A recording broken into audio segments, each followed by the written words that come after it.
Welcome back to the stream. Thank you for being with us. I'm Brad Edwards. The Chicago City Council plans to spend $51 million to care for migrants from Central and South America, many sent to the city from Texas. The move came after heated debate in City Council and in the wards where asylum seekers were taken to. Final tally in City Council, 34-13 to approve those funds. One City Council member who voted no is Alderman Nick Sposato of the 38th Ward. Alderman, thank you for joining us on the stream. We do appreciate it. Morning, Brad. Thanks for having me. So this vote went down last week, but the topic of migrant care is a hot button issue. It has been for months. It's not going away anytime soon. Briefly, if you can, why were you a no vote? Just basically because the $51 million is not for all homeless people. It's just for the asylum seekers. They're really not migrants, they're asylum seekers.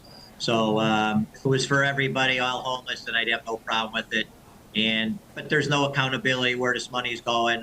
No, so that's another thing. So. Yeah, it's kind of $51 million, not even definitively earmarked for X, Y, and Z yet. So just over Memorial Day weekend, hundreds of asylum seekers arrived to your ward, many of whom were sleeping on the floors at police stations. They're now staying at Wright City College in your ward. You hosted community meetings about this very location being opened for asylum seekers. At this time, is it functioning properly to your knowledge? If so, how are things going? How aren't they going? Give us an update.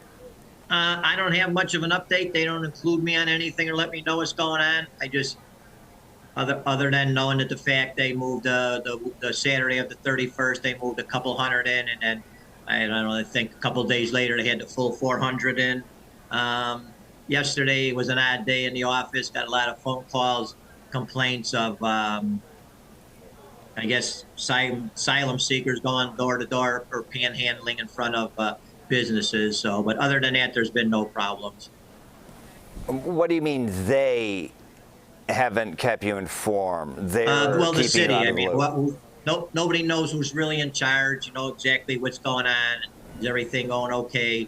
I come from a caring, giving community, a very compassionate community, and people have been calling my office left and right about how they could help, but all I have is an email for them to email and ask what they could do or a way they could send some money.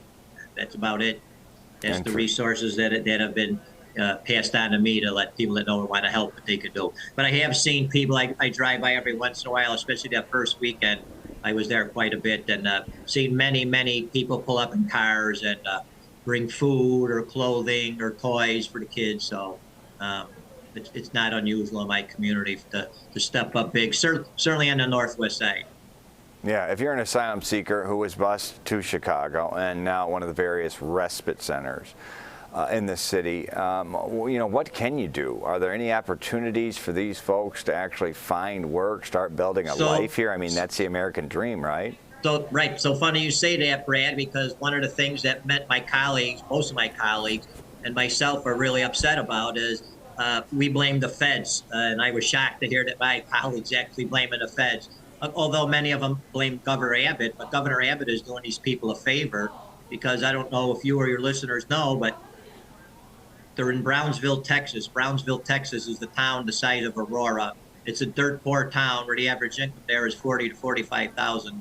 So there's basically no opportunity for these asylum seekers in Brownsville, Texas. So for him doing them a favor, shipping them to sanctuary cities, big cities that they can get work, and that's where they need to go. So I received 3 calls already from businesses saying, "Hey, I need workers. Can these people work?" And I'm like, "No, they can't work. They're basically just bringing them here and making them be prisoners." At the schools or wherever they're putting them, the police stations, and they're just sitting around with, nothing to do and can't go to work. These are people that want to work. They're willing to work. They're willing to do the jobs that Americans don't want to do. So somehow we have to make that opportunity happen, seemingly. But this has been part of your complaint about the $51 million that's been earmarked. Is it just it's in the ether? It's not designated towards anything specific. It's everything and nothing at all, right? Well, that, and also the feds have done nothing The state has done minimal. I mean, so they're leaving it all upon us as the city, and it's 51 million this month. Next month it may be 61 million, and a month after it may be 71 million. So when does this end? When are the feds going to step up and say, okay, we're the ones letting them in. We're going to provide resources for you, and they have not done that yet, and it's very upsetting to me. And shockingly, many of my colleagues felt the same way, both for and against this, that the feds need to step up and help us out here. Yeah, I believe none of your colleagues of the no votes. I mean, you want to still be a sanctuary city, right? You just no, no. You did not. I was never a pro sanctuary city kind of guy. No, I am not a pro sanctuary city guy. And nobody can really define what sanctuary city is to me, Brad. So sanctuary city originally was if we arrest somebody and they're here illegally, we're not going to turn them into ICE. Now sanctuary city seems to be just bring them here, and then we'll take care of them, we'll feed them, we'll house them, we'll educate them, we'll, give them health care. So that's what it seems to be now. But no, I'm not a supporter of sanctuary city. So what is the end game for you? What do you plan to do with the powers you have to try to remedy a situation that so far has become a crisis and not remediable, at least right now? Yeah, I mean, I don't know what I could do or any individual alderman could do, but I mean, as a whole, I would hope that our Congress and our Senate is listening, and they're pushing the president to sign an executive order so at least these people could work, and that'll certainly help a lot. And there's no doubt in my mind that probably the far majority of these people, in a matter of a month or two, they'll have jobs, save money, and they'll be in apartments, and they'll be on their own, and we won't have to worry about feeding them, housing them, and giving them health care. So. Alderman Nick Sposato of the 38th Ward, a vocal critic of the $51 million earmarked towards asylum seekers. We thank you for joining us on the stream. Thank you for that update. And we're going to have you back on again. Alderman, thank you. All right, Brad, have a good day.